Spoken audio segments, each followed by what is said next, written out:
Hello everybody. आप सभी का स्वागत है मेरे चैनल पर। आज का दिख रहा होगा टॉपिक है ये life line of national economy. ये ज्योग्राफी का चैप्टर 7 है और ये ज्योग्राफी का लास्ट टॉपिक है बोर्ड एग्ज़ाम के सिलेबस के हिसाब से। बहुत ही सिंपल सा और बहुत ही सिंपल वर्ड्स में मैंने इस टॉपिक को कंप्लीट करने की कोशिश की है। चलिए शुरू करते हैं इस टॉपिक को।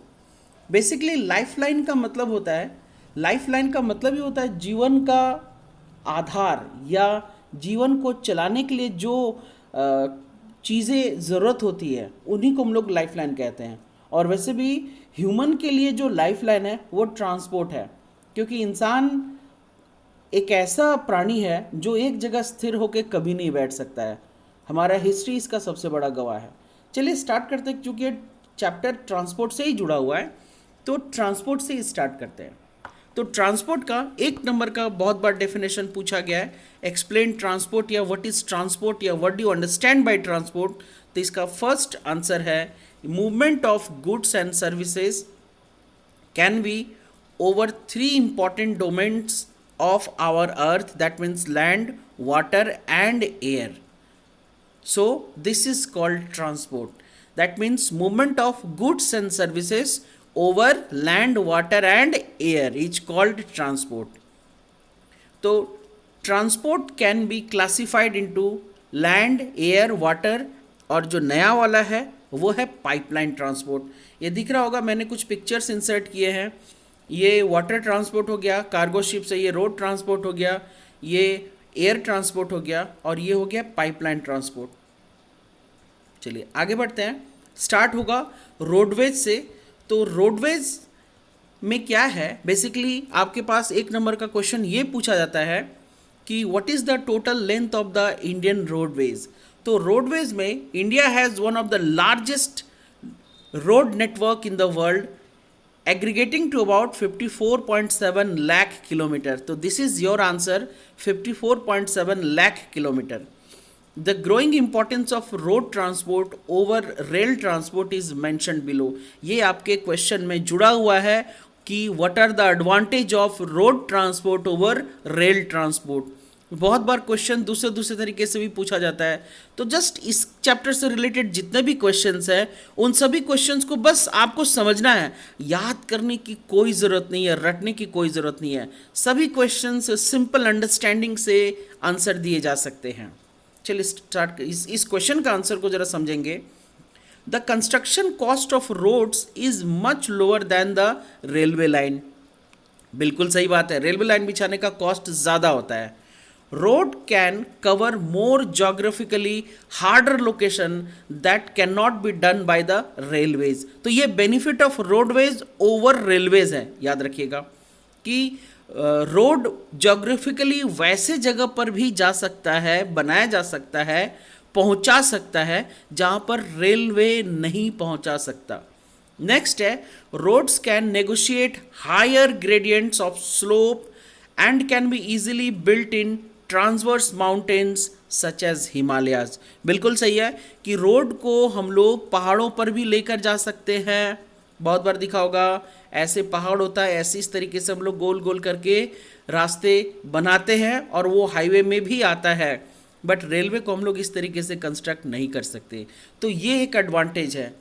Road transport is economical, it also provides door to door service. सिर्फ रोडवेज ही door to door service provide कर सकता है।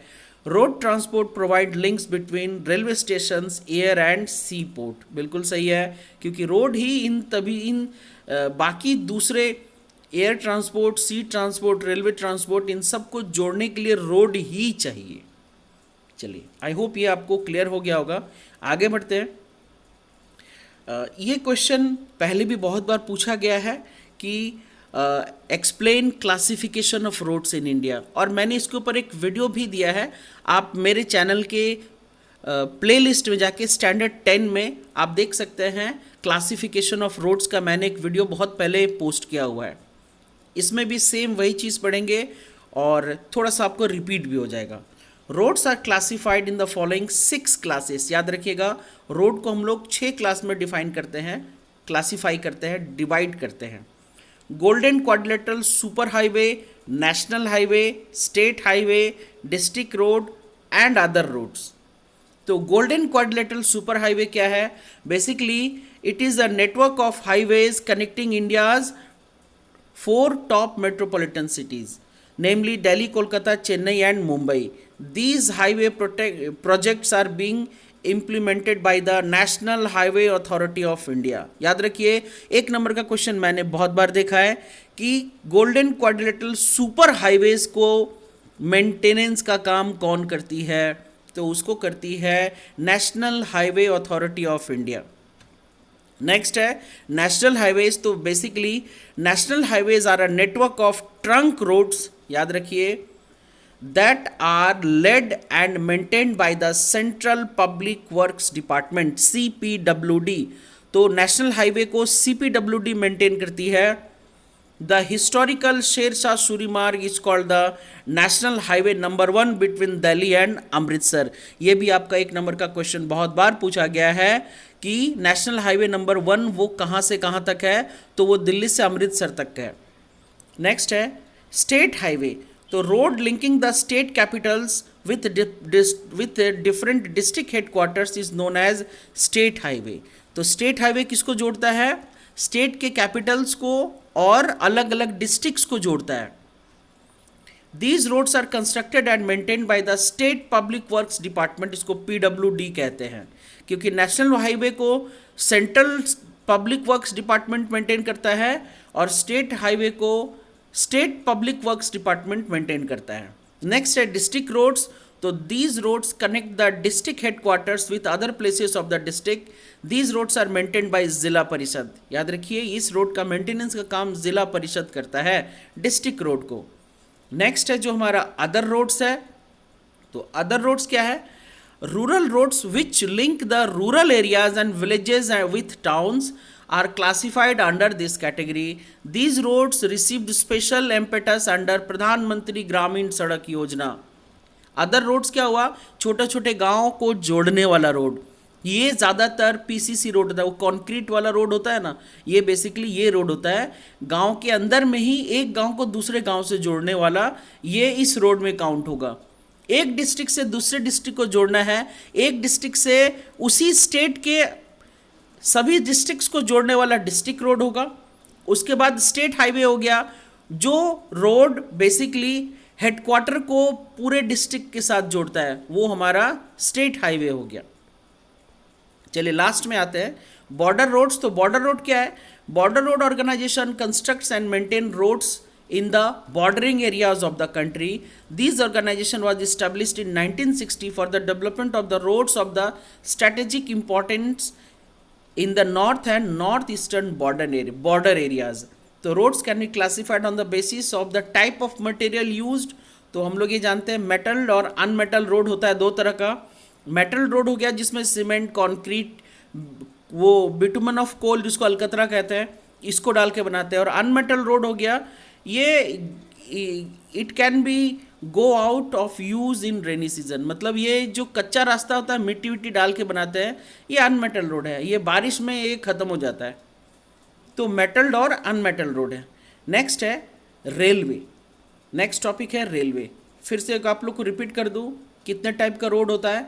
6 टाइप का रोड होता है। गोल्डन क्वाड्रिलेटरल सुपर हाईवे, ये बेसिकली चारों मेट्रोपॉलिटन को जोड़ता है। नेशनल हाईवे, ये बेसिकली एक राज्य को दूसरे राज्य से जोड़ता है।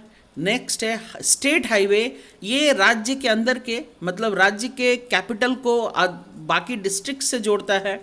डिस्ट्रिक्ट रोड, ये एक डिस्ट्रिक्ट से दूसरे डिस्ट्रिक्ट को जोड़ता है। अदर रोड्स हो गया जो गांव के अंदर के लोकल रोड को डिस्ट्रिक्ट रोड से जोड़ता है। बस यही है। बॉर्डर रोड्स हो गया जो हम लोग के इंडिया के नेबरिंग कंट्रीज़ के बॉर्डर को जोड़ता है, जो उसको लोग बॉर्डर रोड कहते हैं। तो ये हो गया 6 टाइप का रोड। और बेसिकली हम लोगों ने मटेरियल के हिसाब से 2 टाइप का रोड पढ़ा, वो है मेटल्ड और अनमेटल्ड रोड। चलिए, आई होप ये टॉपिक आपको क्लियर हो गया होगा। अगर किसी भी तरह का डाउट हो तो मुझे कमेंट बॉक्स में लिख के ज़रूर मैसेज कीजिएगा। चलिए नेक्स्ट है हमारा रेलवेज़। तो रेलवेज़ हम सभी को पता है, रेलवे लाइफलाइन का एक बहुत बड़ा इम्पॉर्टेंट हिस्सा है। Railway are the principal mode of transportation for carrying huge load. तो यहाँ पर सबसे पहला ड्रॉबैक हो गया रोड का कि रोड में ह्यूज लोड कैरी करना मुश्किल होता है, लेकिन रेलवे ह्यूज लोड कैरी कर सकता है। एंड बल्कि गुड्स ह्यूज लोड को रेलवे ही कैरी कर सकता है for long and short distance in India. Railways have become more important in India's economy. However, rail transport suffer from certain problems as well as which are mentioned below. तो ये question है आपका कि what are the problem faced by the railway transport. तो वो problem आपके question में है, 3 नंबर का क्वेश्चन आता है, बहुत बार पूछा भी गया है। चलिए देखते हैं क्या है कि construction of bridges is required across reverse wide beds for laying down the railway lines. तो ये सारा प्रॉब्लम है कि जब नदी के ऊपर पुल बनाना होता है, क्योंकि पहले पुल बनेगा उसके ऊपर रेलवे बिछेगा, तो एक प्रॉब्लम ये है कि जब भी ब्रिज बनाना होता है वो थोड़ा सा प्रॉब्लमेटिक टॉपिक है। नेक्स्ट है, in the hilly terrains of the peninsular region railway tracks are laid through low hills gaps और टनल्स।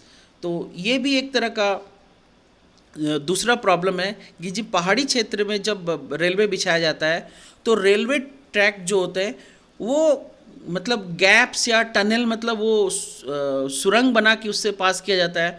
तो इस तरीके का जो प्रॉब्लम्स आता है ये रेलवे को फेस करना पड़ता है। और बहुत बार लैंडस्लाइड होता है तो उसके चलते रेलवे का ट्रैक भी बंद हो जाता है, उसके चलते रेलवे को भी बहुत ज़्यादा सफ़र करना पड़ता है। नेक्स्ट है, the Himalayan mountainous region are also unfavourable for the construction of railway lines due to the highest elevation point in the surface, sparse population and lack of economic opportunities. तो ये भी एक है, हिमालयन रीजन में railway का माने railway track का होना बहुत मुश्किल है, अनफेवरेबल हो जाता है। साथ ही साथ इस जगह का जो पॉपुलेशन है वो भी बहुत स्पार्सली पॉपुलेटेड है, मतलब बिखरा हुआ, उतना ज़्यादा पॉपुलेशन नहीं है उस जगह पर।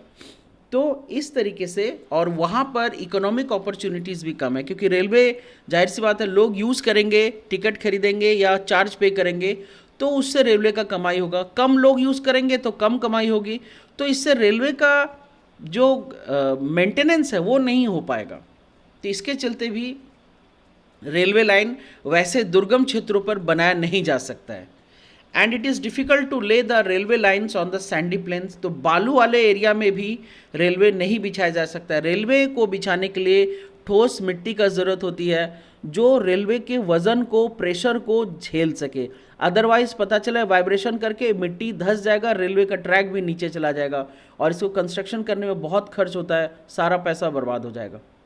तो रेलवे बिछाने से पहले बहुत सारे फैक्टर्स को देखा जाता है, बहुत सारे फैक्टर्स को समझा जाता है, उसके बाद ही रेलवे ट्रैक बिछाया जाता है, क्योंकि ये बहुत समय लगता है, एक बार ही होता है, बार बार नहीं हो पाता है।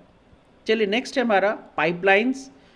तो ये नया ट्रांसपोर्ट यूज़ किया गया है, बट ये अभी तक ह्यूमंस के लिए अभी पूरी तरीके से स्टार्ट नहीं किया गया है। दूसरे कंट्रीज़ में ह्यूमन ट्रांसपोर्ट होता है, क्योंकि बहुत बड़ा पाइप बिछाया जाता है जिसके अंदर गाड़ी जाने का, आने का रास्ता होता है। तो अभी तक ये पूरी तरीके से शुरुआत नहीं किया गया, ये भी चल रहा है, ऐसा टनल बनने का बात चल रहा है। बहुत जल्द ये ऐसा टनल पर मैं एक वीडियो भी लाऊंगा, वो चल रहा है। नॉर्थ ईस्ट स्टेट में जोड़ने के लिए वो टनल तैयार होने वाला है। Pipeline network use pipes usually underground to transport and distribute the fleets. ये बेसिकली अभी तक सिर्फ पेट्रोलियम और वाटर सप्लाई के लिए ही यूज़ किया जा रहा है और गैस के लिए। These are used to transport water, crude oil, petroleum products and the natural gas. Fertilizer factories and big thermal power plants. तो ये जितने भी फर्टिलाइज़र फैक्ट्रीज हैं ज़्यादातर और बड़े बड़े थर्मल पावर प्लांट्स हैं, ये पाइपलाइन का यूज़ करते हैं। Solids can be also transported through a pipeline when converted into slurry. मतलब स्लरी का मतलब होता है कीचड़ टाइप का। बहुत सारे सॉलिड को हम लोग पाइपलाइन से भी ट्रांसपोर्ट कर सकते हैं अगर उसको कीचड़ में कन्वर्ट कर दिया जाए, सेमी सॉलिड, क्योंकि कीचड़ में होगा या मैंने हल्का गीला टाइप का होगा तो वो एक जगह से दूसरी जगह ट्रांसपोर्ट हो सकता है। There are 3 important network of pipeline transportation in our country. ये आपका क्वेश्चन बनता है, यहाँ पर आपका क्वेश्चन पूछा गया है, 1 नंबर का ही पूछा गया है, कभी कभी 2 नंबर का ही पूछा गया है, और बहुत बार मैप में पूछा गया है। आपको पाइपलाइन नेटवर्क का जगह का नाम बताना है हमारे इंडिया के पॉलिटिकल मैप में। तो from the oil field of upper Assam to Kanpur Uttar Pradesh, from Salaya in Gujarat to Jalandhar in Punjab, और Hazira in Gujarat to Jagdishpur in Gujarat, Uttar Pradesh. तो ये 3 जगह पाइपलाइन बिछाए गए हैं। ये बहुत बार क्वेश्चन पूछा गया है, खासकर 1 नंबर का क्वेश्चन भी है और मैप में तो पूछा गया ही है कि आसाम से कहाँ पर पाइपलाइन बिछाया गया। तो आसाम से कानपुर में, गुजरात से जलंधर पंजाब में, और गुजरात से जगदीशपुर उत्तर प्रदेश में। तो जगह का नाम याद कर लीजिए, ये रहा, ऐसा पाइपलाइन बिछाया जाता है। चलिए नेक्स्ट में आते हैं वाटरवेज। तो वाटरवेज जानते हैं, transportation through water. Waterways are the cheapest means of transport. Fill in the blanks तैयार है आपका, which is the dash is the cheapest means of transport. तो water transport, they are most suitable for carrying heavy and bulky loads. It is a fuel efficient and environment friendly mode of transport. याद रखिए, सबसे fuel efficient और environment friendly transport क्या है, वो है waterways. Next है the national waterways of India are NW number 1, number 2, 3, 4, 5, 5 national waterways है। ये क्वेश्चन बन सकता है, याद रखना होगा। नेशनल वाटरवेज नंबर 1 क्या है, ये कहाँ पर है, the Ganga river between Allahabad and Haldia, 1620 kilometre का है। नंबर 2 है Brahmaputra river between Sadiya and Dhubri. Number 3 है west coast canal in Kerala. 4 है specified stretches of Godavari and Krishna river along with Kakinada Puducherry. Number 5 है specified stretches of river Brahmani along with Matai river delta channels to Mahanadi and Brahmani rivers in the east coast channel. तो इस तरीके से इसमें से बहुत बार पूछा गया है द लॉन्गेस्ट नेशनल वाटरवे कहाँ से कहाँ तक है, तो वो 1620 किलोमीटर है। वो इलाहाबाद से हल्दिया तक है। इलाहाबाद उत्तर प्रदेश में आता है एंड हल्दिया वेस्ट बंगाल में आता है। तो ये रहा आपका वाटरवेज। दिख रहा होगा कार्गो शिप्स है, क्योंकि वाटरवेज में ही इतने हेवी लोड्स कैरी हो सकते हैं। वैसे वाटरवेज तो रोड ट्रांसपोर्ट के लिए भी यूज़ किया जाता है। चलिए आगे बढ़ते हैं हम लोग। नेक्स्ट टॉपिक है, ये तो हम लोग इसी वाटर टॉपिक का है कि inland waterway in India are Mandovi, Zuari, Cumberjua, Sundarbans, Barak and back waters of Kerala through which transportation takes place. तो ये इनलैंड वाटरवेज का नाम है। हो सकता है एक आध मैप में पूछ दिया जाए तो सुंदरबन भी इनलैंड वाटरवेज में यूज़ होता है और बैक वाटर ऑफ केरला भी यूज़ होता है। अब मेजर सी पोर्ट कहाँ कहाँ पर है ये देखना है। तो मेजर सी पोर्ट है India's trade with foreign countries is carried out from these ports.